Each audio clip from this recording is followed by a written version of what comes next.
Madrid bajos fondos, fin de siglo y nuevo milenio.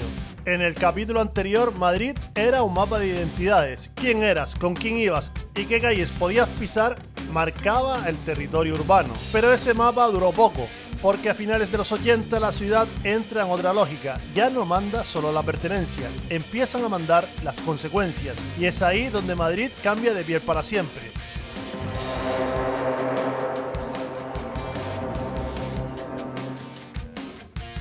Hoy vamos a recorrer ese cambio, desde los últimos 80 hasta el salto al nuevo milenio, la irrupción masiva de la heroína y el golpe del VIH, el subsuelo de la prostitución en Montera y la casa de campo, y después la metamorfosis de los 90 que trajo consigo la noche de las macrodiscotecas, nuevas drogas y nuevas reglas. En paralelo veremos cómo nazi se organiza el hip hop y el graffiti madrileño, y cómo el crimen pasa de la calle a estructuras más profesionales, hasta llegar a las bandas latinas de los 2000 y el cierre simbólico de una época. Madrid no se derrumba, Madrid se reordena.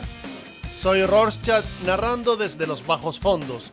Al final del vídeo, si te ha gustado este viaje a través del asfalto, espero ganarme tu like y tu suscripción, porque en el próximo capítulo te haré una oferta que no podrás rechazar. Y es que si hubo algo que unificó trágicamente a todas las tribus y pandillas de los años 80 fue la ya mencionada heroína. En los años 80 el caballo se convirtió definitivamente en plaga masiva, atravesando barrios, clases sociales y escenas culturales por igual. La heroína acabó con todo, también con las pandillas, dirían después muchos supervivientes de la época. De la noche a la mañana, Malasaña, Chueca, Lavapiés y el centro entero comenzaron a hundirse bajo una marea de jeringuillas, mugre y muerte. La droga no distinguía entre tribus ni ideologías. Raperos, punks, rockers, kinkis, pijos, ultras, estudiantes, todos los que la consumían caían igual y morían del mismo modo. A principios de los 80, pincharse dejó de ser una transgresión de unos pocos para convertirse en rutina devastadora de muchos. La consecuencia fue inmediata. Las calles del centro se llenaron de yonkis. Donde antes había botellones y peleas, ahora había gente con la mirada perdida buscando su dosis. Portales convertidos en fumaderos, plazas o callejones fueron cubiertos de colillas, jeringuillas usadas y cuerpos desplomados. Calles enteras pasaron a ser sinónimo de decadencia y peligro. La heroína no solo destruía cuerpos con sobredosis e infecciones, descomponía familias y comunidades enteras. Bandas que habían sido hermandades se disolvieron cuando sus propios miembros empezaron a robarse entre ellos para conseguir el ansiado caballo. Las escenas culturales underground, desde los restos de la movida post-punk hasta las pandillas de barrio, quedaron totalmente diezmadas. A mediados de los 80, el centro de Madrid presentaba un paisaje casi posapocalíptico, con jóvenes demacrados mendigando o robando para ayudarse, con robos constantes, violencia impredecible y sirenas llevándose otra sobredosis al hospital. Era común encontrar a alguien con sobredosis en baños públicos o parques. Chueca, hoy barrio vibrante y seguro, era entonces tierra de nadie, dominada por traficantes y yonkis. Malasaña, hoy símbolo de ocio juvenil, fue uno de los barrios más peligrosos de Madrid en 1985. Las Barranquillas se consideró el mayor supermercado de la droga en toda Europa durante la década y parte de los 90. Un exdrogadicto lo describe sin filtros. Los gitanos eran los más crueles, asesinatos de todo. Hasta los años 2000, todas las noches había miles de personas en los poblados. Una vez más, es el rapero MC Randy, criado en Palomeras, quien es testigo directo de lo ocurrido en los bajos fondos de Madrid. El rapero lo dejó claro una vez más en el libro Macarras Interseculares. En los 80, el problema de Vallecas eran los yonkis. Robaban a todo el mundo. Lo peor fue cuando llegó el SIDA. Y entonces llegó la segunda maldición. El VIH, transmitido por jeringuillas compartidas, cayó sobre esa generación como un castigo bíblico. Miles de adictos contrajeron el virus en pocos años. Morir dejó de ser excepcional y ver morir se volvió cotidiano. La ciudad entonces normalizó el horror. La epidemia del SIDA empujó la situación al límite. Muchos jóvenes murieron antes de los 30, otros acabaron en la cárcel o completamente perdidos. La fiesta de la transición había terminado en un funeral silencioso. El Madrid que había despertado alegre tras la dictadura quedó enterrado bajo la heroína y sus consecuencias. Y sobre esas ruinas, hacia comienzos de los 90, empezaría a levantarse otra ciudad. Hubo un aspecto particularmente descarnado de esta crisis que raras veces ocupaba titulares: la prostitución. Existe un Madrid de los años 70 y 80 que nunca salió en las fotos coloridas de la movida. El Madrid de las mujeres que vendían su cuerpo en la calle Montera.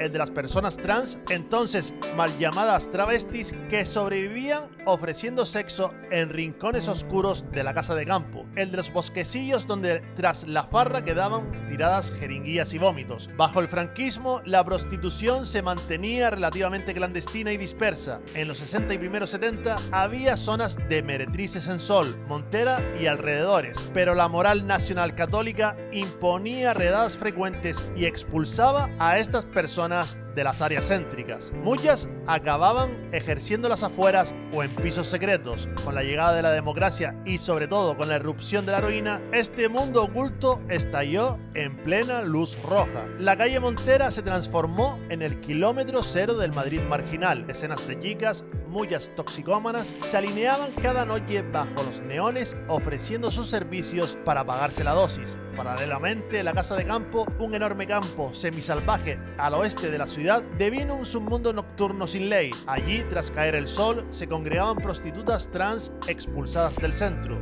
proxenetas violentos, clientes en busca de morbo y camellos ofreciendo papelinas de heroína a cambio de sexo o dinero. Aquello era un ecosistema sórdido de hogueras para calentarse, peleas a navajazos y cuerpos consumidos. El SIDA golpeó con especial crueldad en este ambiente. Muchas de estas mujeres y personas trans contrajeron el VIH en los 80, muriendo en soledad y estigma. La policía desbordada hacía redadas de vez en cuando, pero no solucionaba nada. Simplemente desplazaba la miseria de un lugar a otro. A finales de los 80 y comienzos de los 90, la situación seguía siendo desesperada, aunque la ciudad empezara en teoría a cambiar en superficie. Fue entonces cuando de este subsuelo emergió un personaje que revelaría esta realidad oculta a todo el país. Cristina Ortiz, apodada como La Veneno, una mujer trans que había pasado años prostituyéndose en el Parque del Oeste entre violencia y marginalidad, la cual saltó a la fama en 1996 al aparecer en televisión con su desparpajo y su tragicomedia personal. Su éxito mediático repentino mostró de golpe a la sociedad la existencia de este inframundo nocturno que Madrid llevaba décadas ocultando. Vidas rotas por la droga,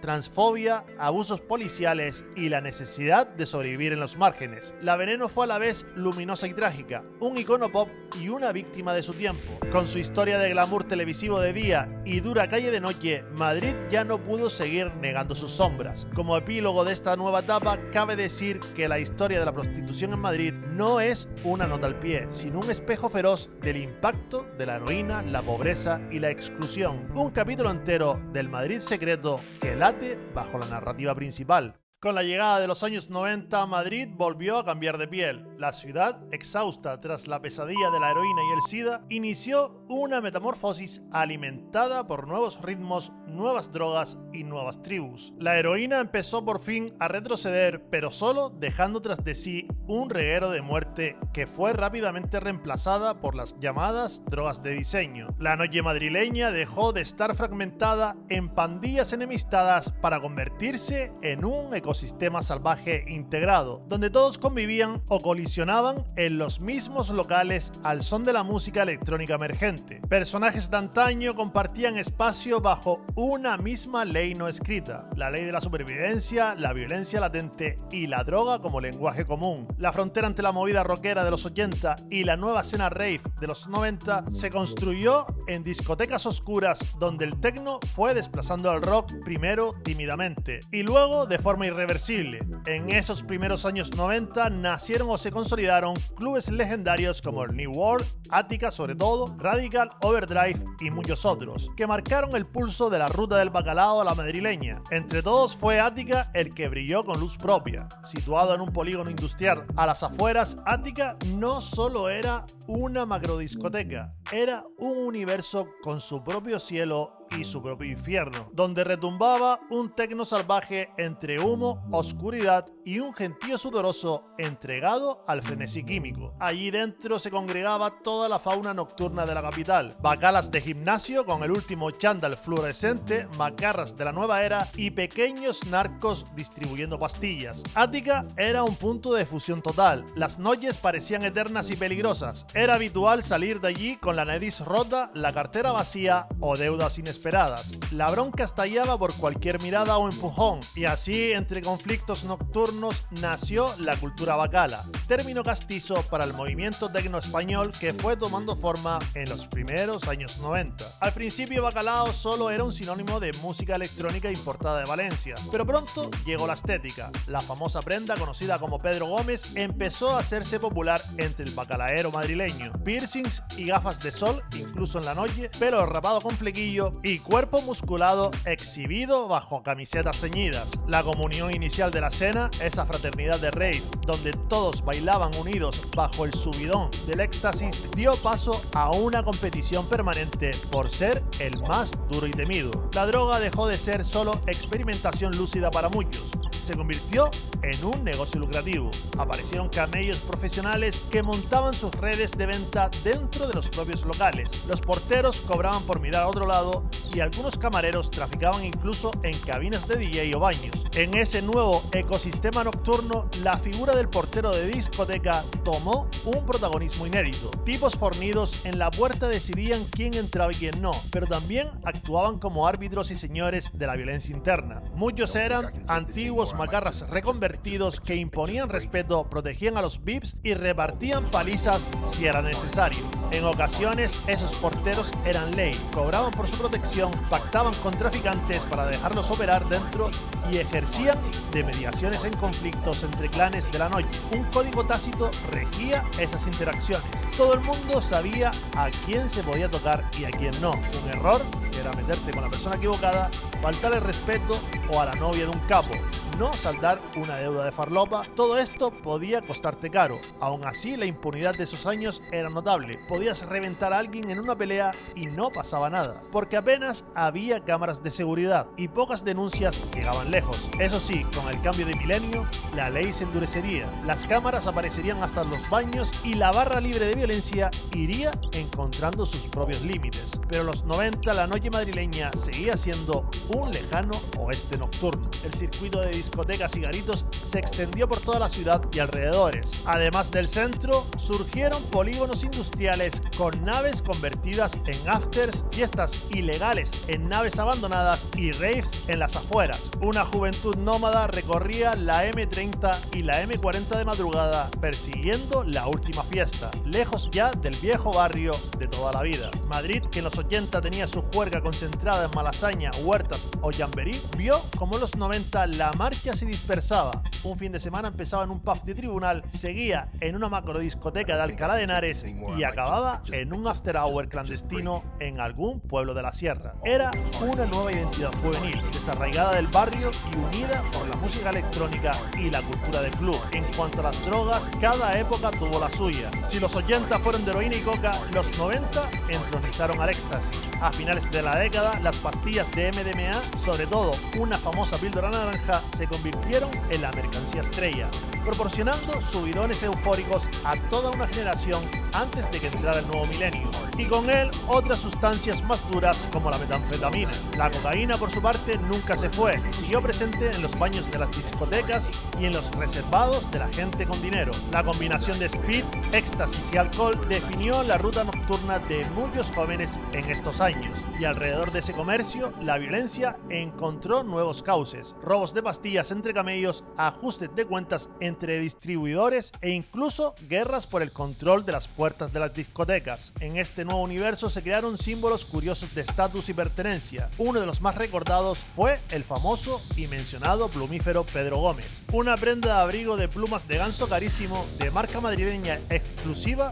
que originalmente la usaban señores de dinero y que fue apropiada por los macarras de discoteca y los bacalas a mediados de los años 90 como emblema de dureza en invierno. Llevar un Pedro Gómez en la puerta de un local te marcaba: o eras alguien o querías aparentarlo. Muchos pagaron caro ese lujo. Si un chaval de barrio se compraba o robaba uno, corría el riesgo de que otra pandilla se lo quitara a hostias. Así se volvió común que te atacaran solo para arrancarte el abrigo. Cuando los ricos dejaron de usarlo por esa mala fama, la prenda quedó 100% asociada a la calle. Al final, la propia tienda Pedro Gómez cerró, incapaz de sacudirse la vinculación a la movida macarril. Hoy, esos plumíferos son objeto de culto retro, pero en su día simbolizaron cómo hasta la ropa podía costarte la vida en aquellos años salvajes. En resumen, la noche madrileña de los 90 fue un cóctel de comunión y destrucción, libertad absoluta mezclada con ruina personal, música, sudor, sexo y peligro en dosis parejas. Generaciones enteras aprendieron a sobrevivir sin red, moviéndose en un entorno sin normas claras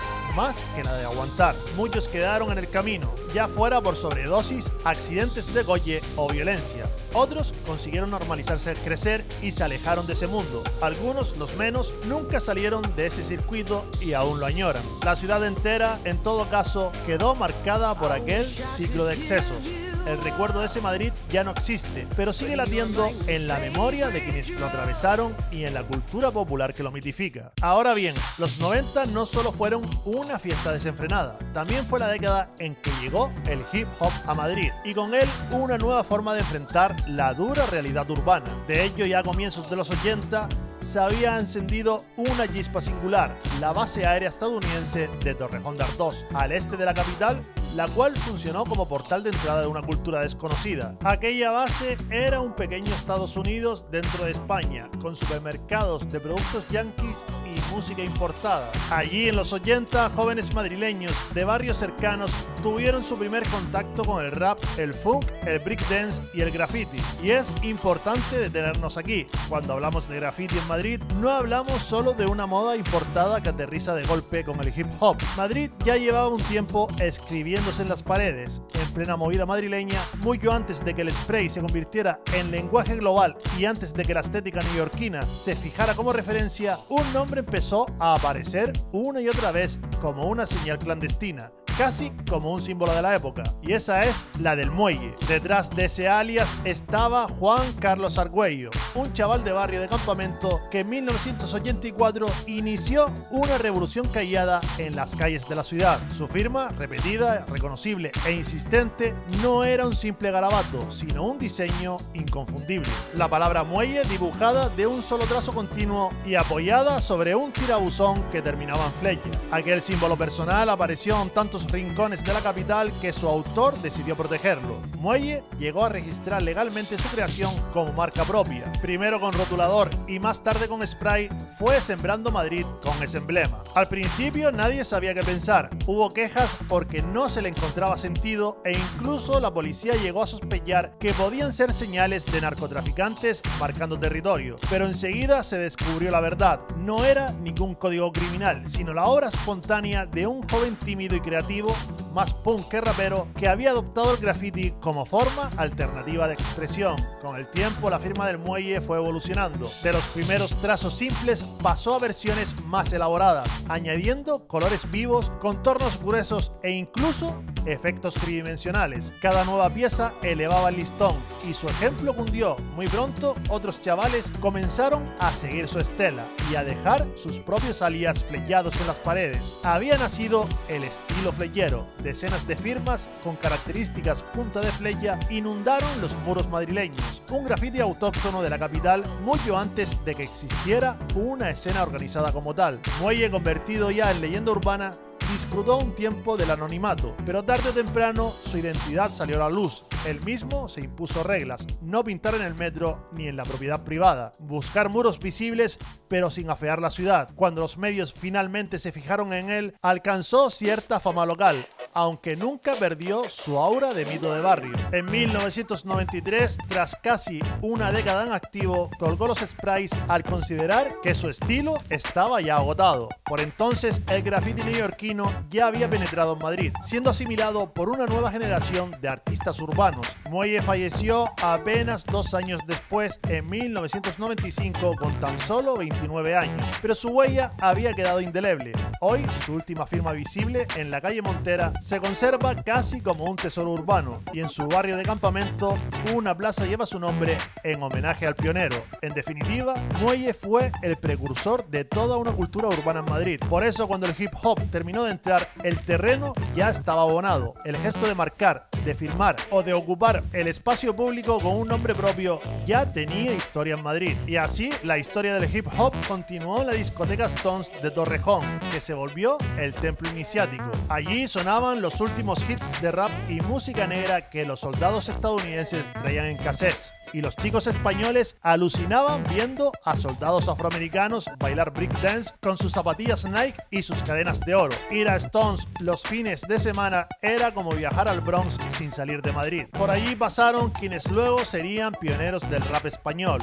como los futuros miembros de SPV o Club de los Poetas Violentos, MC Randy, DJ Yonko, La Pee-Wee, Jungle Kings, Sweet y tantos otros. En esas noches de Torrejón, unos aprendían pasos de baile, otros copiaban el slang en inglés y otros simplemente absorbían la actitud desafiante y liberadora del hip hop. Todo de primera mano, porque no había internet ni en TV. La cultura viajaba en vinilos traídos en maletas o en vídeos VHS intercambiados, pero en Torrejón también había violencia y realidad dura. Muchos de esos chavales de 15 o 16 años, al igual que hicieran las tribus originales de los 80, tenían que ganarse el respeto a la fuerza. Las peleas a la salida del Stones o por las calles de Torrejón eran frecuentes. Crews de distintos barrios midiéndose, robos esporádicos e incluso conflictos raciales incipientes.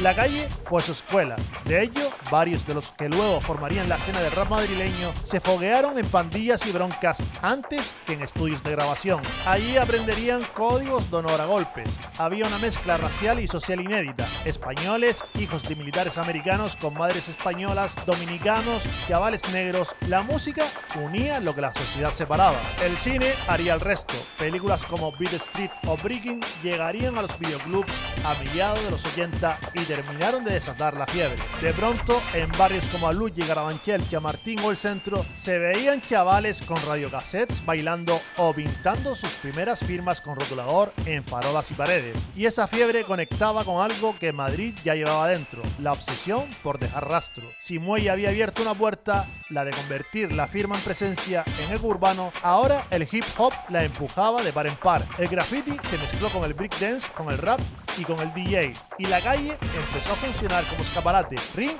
y escenario al mismo tiempo. Así aparecerían algunas míticas bandas, y la primera de ellas fue la llamada Color Power, una pandilla multirracial y macarra que, además de bailar breakdance, se ganó fama de pandilla antinazi. Si había neonazis aterrorizando un instituto o un parque, llamaban a los Color Power para que fueran a plantarles cara. Según contó su propio fundador, llamado Killer B, recibían avisos para resolver el entuerto y castigar a los culpables cuando algún grupo de cabezas rapadas se pasaba de la raya. Los Color Power repartieron palizas justicieras y fueron parte de la escena embrionaria del hip hop combativo madrileño. Y en esa misma lógica, la de la pandilla, la calle, la mezcla racial y la respuesta directa a la agresión racista, también se movió otra pandilla antinazi, los Madrid Vandals, una pandilla callejera multirracial y abiertamente antinazi que encaja en el mismo ecosistema de aquellos años, donde la identidad ya no solo era música o estética, sino también de bloque, pertenencia y muchas veces autodefensa. Madrid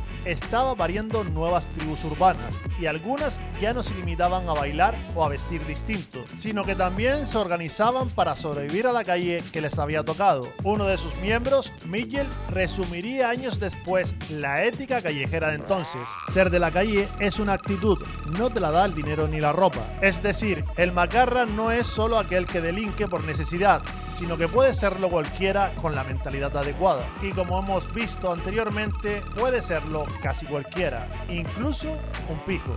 El rap salió a la calle y musicalmente saltó a la luz pública en 1989 con el recopilatorio Madrid Hip Hop, un disco que forma parte de la prehistoria del rap español, donde aparecían grupos como los mencionados MC Randy y DJ Yonko, DNI, que tuvo un hit comercial con el clásico tema Vas a alucinar, Estado Crítico o Sindicato del Crimen, un grupo que hacía referencia al graffiti como un crimen oculto y callejero, y que más tarde evolucionarían hacia un estilo más hardcore. Poco después, en 1993, el hip hop madrileño se terminó de definir con el lanzamiento de Madrid Zona Bruta, el álbum colectivo del Club de los Poetas Violentos, un grupo formado por nombres que con el tiempo se volverían leyenda: El Mesui, Kamikaze, Mr. Rango, Paco King o Fran T, entre otros. Este disco fue una declaración de intenciones, con una estética cruda, urbana y directa, que combinaba ritmos duros con letras cargadas de realismo callejero, crítica social y orgullo barrial.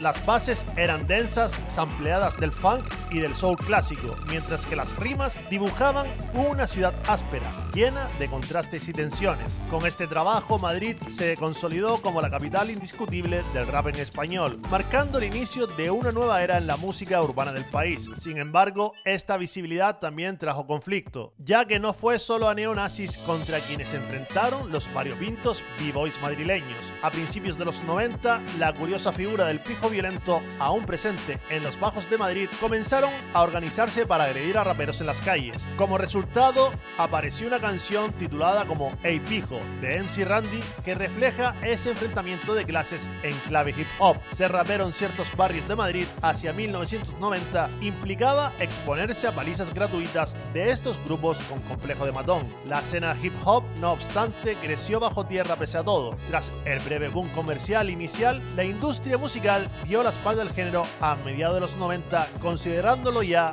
una moda pasajera. Muchos grupos fueron despedidos de discográficas y las radios dejaron de programarlos, pero lejos de morir, el rap volvió a su hábitat natural, la calle, en parques como Nuevos Ministerios, epicentro de los breakers y raperos, o en plazas como la de Colón con los skaters, o también como la Avenida América con los grafiteros, que siguió fraguando la cultura del hip hop día tras día. Grupos míticos como CPV, VKR, La Mala Rodríguez, Fran T o 7 Notas 7 Colores, quienes mantuvieron viva la llama y abrieron camino a la edad de oro del rap español que llegaría en los 2000. Y Madrid siempre fue uno de los principales epicentros. Para muchos, aquellos años crearon una identidad urbana nueva en Madrid, la del rapero de barrio, con su jerga, su ropa ancha, su desprecio a la post-life de los pijos y su compromiso con la autenticidad de la calle. Era una tribu más, surgida de la mezcla multicultural de Madrid, y aquí se puede afirmar algo sin rodeos. En el Madrid de los 90, los raperos formaron por sí solos una nueva tribu urbana, más allá de ser un movimiento musical o cultural, algo totalmente anómalo que no se dio en las ciudades estadounidenses, donde llevar estética rapera no era una elección, sino que estaba marcado por los orígenes raciales y el barrio de nacimiento. En Madrid había códigos, territorios, estética, enemigos, lealtades y un lenguaje propio que lo situaba en el mapa sin necesidad de explicaciones. Un veterano de aquellos años lo resumió de la siguiente manera: el Madrid de entonces no lo podías recorrer sin conocer sus códigos. Sabías qué calles cruzar, a qué hora, con quién y cómo. Este era el conocimiento imprescindible para sobrevivir, saber cuándo había que salir corriendo, cuándo era mejor agallar la mirada, cuándo podías pasear por lavapiés y cuándo era mejor no asomarte por ciertos parques. La ciudad se había vuelto caótica y fascinante a la vez, conectada ya definitivamente con la globalización, pero en gran medida abandonada a su suerte en lo social.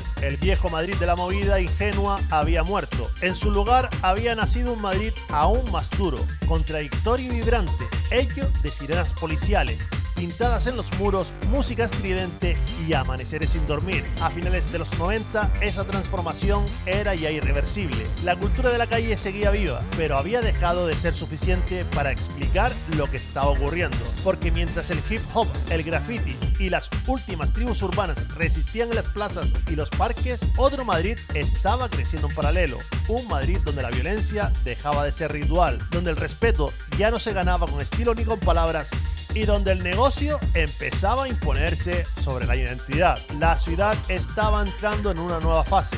Ya no se trataba solo de pertenecer a una tribu. La ciudad ya no se movía solo por estética, música o pertenencia. Ahora el pulso de Madrid empezaba a marcarlo el dinero, el miedo y el control. Y antes de que ese nuevo mundo se impusiera por completo, Madrid encontró a un chaval de Vallecas, a su último héroe de barrio. A principios de los 90, Madrid encontró a un héroe inesperado, y ese era Poli Díaz, la prueba viviente de que un barrio destrozado por la heroína todavía podía producir talento y esperanza.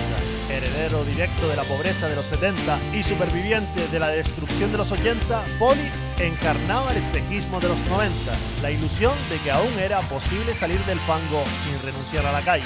Su historia no se entiende sin ese Madrid previo, sin los hogares rotos de la crisis, sin los parques llenos de yonkis y sin la generación que creció aprendiendo a resistir antes que a soñar. Poli no surgió de un gimnasio limpio ni de un sistema ordenado. Surgió de los descampados, de los portales, de una ciudad que había aprendido a pelear porque no sabía hacer ya otra cosa. Cuando llegó a lo más alto, en aquel combate contra Pernell Whitaker en 1991, el mundo estaba mirando a Vallecas. Madrid creyó ver una redención colectiva y durante un instante pareció que el esfuerzo individual todavía podía vencer al entorno. Pero la misma calle que lo vio nacer terminó devorándolo. Su caída no solo fue personal, fue el reflejo de una ciudad que aún arrastraba heridas profundas, que todavía no había cerrado la herida de la ruina ni de la fractura social de los 80. Poli Díaz fue el último gran mito del viejo Madrid, un campeón forjado en la miseria, elevado por el sueño y derrotado por el mismo entorno que lo había creado. Y después de él, algo se rompió definitivamente, porque mientras Poli caía y la épica individual se apagaba, en paralelo estaba naciendo nuevamente otro Madrid, uno donde ya no bastaban los puños ni la reputación, un Madrid donde la violencia dejaba de ser ritual y el respeto dejaba de ganarse en la esquina. Ahora se ganaba con estructuras, con rutas, con dinero, con armas y con drogas. La ciudad estaba entrando en una nueva fase y ya no se trataba solo de pertenecer a una tribu, ahora se trataba de controlar territorio, dinero y miedo. Y ese nuevo Madrid tenía nombres propios. El primero de esos nombres fue el de los Miami, una organización criminal que ya no vivía de peleas ni de reputación, sino de venta de estupefacientes, blanqueo de dinero, armas y poder. Los Miami no fueron una banda más ni una pandilla violenta de barrio. Fueron quizás el primer gran sindicato del crimen nacional de la democracia española. Su historia judicial lo confirma con una contundencia brutal.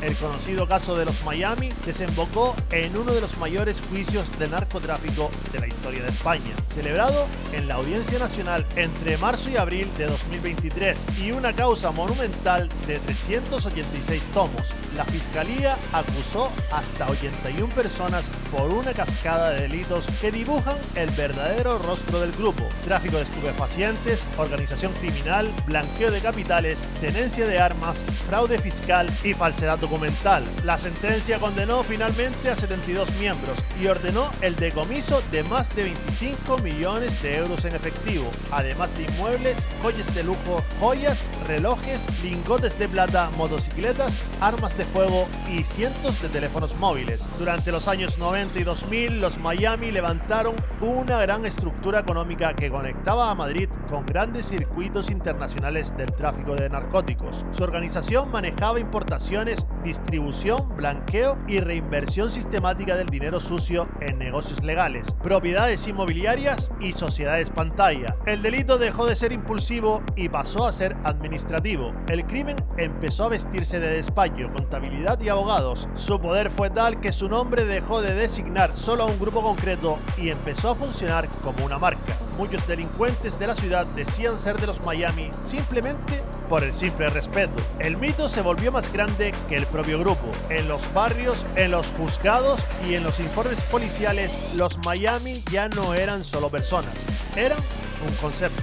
Lo que simbolizan los Miami es el momento exacto en el que el crimen en Madrid deja de ser subcultural y pasa a ser empresarial. Ya no se pelea por estética, se pelea por rutas, por dinero y por control. El Madrid que venía de la movida de los kinkis, del hip hop, de las tribus urbanas y de las pandillas, da paso ahora a un ecosistema donde la violencia se profesionaliza y el delito se organiza como una multinacional. A partir de aquí, la ciudad entra definitivamente en el siglo XXI del crimen. Y sobre ese nuevo tablero donde ya no mandan las tribus, sino los negocios, aparecerán después otras estructuras, clanes familiares, redes internacionales y más tarde las pandillas latinas. Pero el primer nombre que marca esa frontera es uno solo: los Miami. Con el nuevo milenio, Madrid comenzó a respirar una tensión diferente. Los kinkis de antaño habían desaparecido o envejecido. La heroína ya no dominaba los barrios. Carabanchel cerró su cárcel en 1998. Pero emergía una nueva realidad. Jóvenes latinoamericanos, muchos nacidos ya en España o llegados de niños y criados en barrios humildes con una doble marginalidad, la de ser inmigrantes y ser pobres, empezaron a formar sus propias bandas. En el año 2000 se tuvo noticia de la primera clica de los Latin Kings establecida en Madrid. No tardaron en aparecer otras, como los Nietas, los Dominican Don't Play y los Trinitarios. Estas pandillas, inspiradas en las maras centroamericanas y sobre todo en las pandillas neoyorquinas y de Chicago, trajeron consigo códigos nuevos de violencia organizada juvenil, jerarquías, rituales de iniciación, armamento blanco e incluso de fuego y rivalidades importadas. Lo que al principio parecían solo pandillas de parque, pronto se convirtió en un problema serio de orden público. En 2003 y 2004 hubo peleas multitudinarias entre Latin Kings y Nietas en otras ciudades del país como Barcelona. En Madrid el fenómeno estaba en gestación, pero estalló definitivamente en 2005 con varios incidentes graves.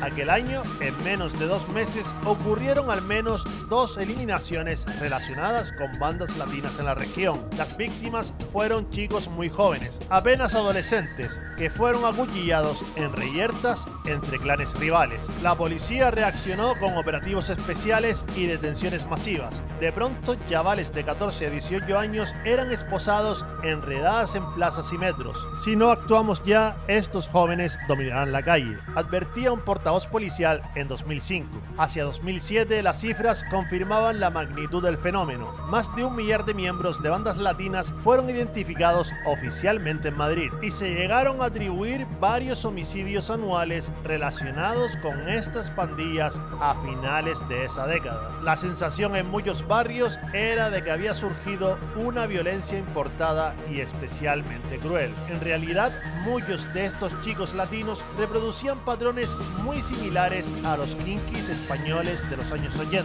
Marginación, familias rotas y búsqueda de identidad en la pandilla, solo que bajo unas siglas foráneas y con un componente étnico que complicaba todo. En Vallecas, Villaverde o Ciudad Lineal, las peleas a machetazos entre grupos de estas características ocupaban portadas en diversos medios. El 11 de noviembre de 2007, la violencia de las calles se cobró otra vida simbólica. El joven Carlos Palomino, de 16 años, activista antifascista, que fue apuñalado en un vagón de metro por un soldado neonazi. Aunque este crimen no estuvo ligado a bandas latinas, sino a la ultraderecha, demostró que la espiral de violencia urbana seguía activa bajo nuevas formas. La ciudad no terminaba de encontrar la paz. Si no eran Nietas contra trinitarios, eran neonazis contra antifas, reviviendo una vieja rivalidad ideológica. Madrid, en la primera década de 2000, aún libraba batallas en sus entrañas. Un año después, en 2008, cayó un telón histórico. Se procedió a la demolición de la vieja cárcel de Carabanchel. Sus muros, ya cerrados años atrás y que tantos fantasmas guardaban como republicanos fusilados, presos comunes, motines y miserias, fueron reducidos a escombros. Para muchos, ese derribo marcó el cierre simbólico de una época. Desaparecía así el icono físico de la represión franquista y de los bajos fondos del siglo XX. Era como si Madrid enterrase parte de su memoria oscura para dar paso a otra otra cosa. Han pasado décadas desde entonces y hoy Madrid es una metrópolis muy distinta, más segura, más próspera y plagadas de turistas y rascacielos relucientes. A simple vista cuesta imaginar aquella ciudad rota de los 60 o la jungla nocturna de los 80. Las zonas antes degradadas se han gentrificado. Barrios que fueron escenarios de crimen, heroína y supervivencia son hoy zonas de bares de diseño, boutiques y apartamentos turísticos. Donde hubo descampados y yabolas, ahora hay parques, y donde se trapilleaba a plena luz, hoy se pasea con café en la mano. La frontera entre las dos ciudades se ha vuelto difusa, aunque las desigualdades siguen marcando el mapa. Madrid ha cambiado de piel, pero bajo esa apariencia ordenada, las huellas siguen ahí. En la memoria de muchas familias permanece el rastro de aquellos años: la pérdida, la cárcel, la enfermedad o la calle. Ese pasado no desapareció, simplemente se escondió bajo capas de asfalto, normativas y escaparates. Madrid empezó a mirarse a sí misma con el tiempo, reconociendo que su identidad no se construyó solo desde los despachos o los monumentos, sino también desde la noche, los márgenes y la resistencia cotidiana. La cultura, la música, la fotografía y el relato urbano han devuelto dignidad a una historia incómoda, recordando que la ciudad también se forjó en la derrota, la picaresca y la creatividad nacida de la necesidad. La historia de los bajos fondos de Madrid no es un anexo oscuro, sino parte esencial de su ADN. Es la crónica de una ciudad que creció demasiado rápido, que pasó de la miseria a la modernidad en una generación, dejando por el camino cicatrices realmente profundas, vidas anónimas que no figuran en los libros oficiales, pero que levantaron el subsuelo sobre el que hoy caminamos. Son las huellas de un pasado reciente que, aunque duela, conviene no olvidar, porque la historia urbana, con sus sombras y sus luces, es la que explica de verdad cómo una ciudad llega a ser quien es. Y Madrid, capital forjada por millones de supervivientes, lleva inscrita en sus calles la memoria de quienes pelearon en silencio por un trozo de vida. Esa memoria es su legado, y nuestra lección es entenderla, ya que en el fondo es entender a Madrid. En su larga madrugada, la ciudad aprendió a sobrevivir, a reinventarse y a no rendirse jamás. Y así llega hasta hoy, con cicatrices ocultas bajo el maquillaje urbano, pero con el corazón endurecido, latiendo poderoso al compás de todas aquellas noches que la hicieron quien es. La ciudad que siempre fue, que sigue siendo y que siempre será.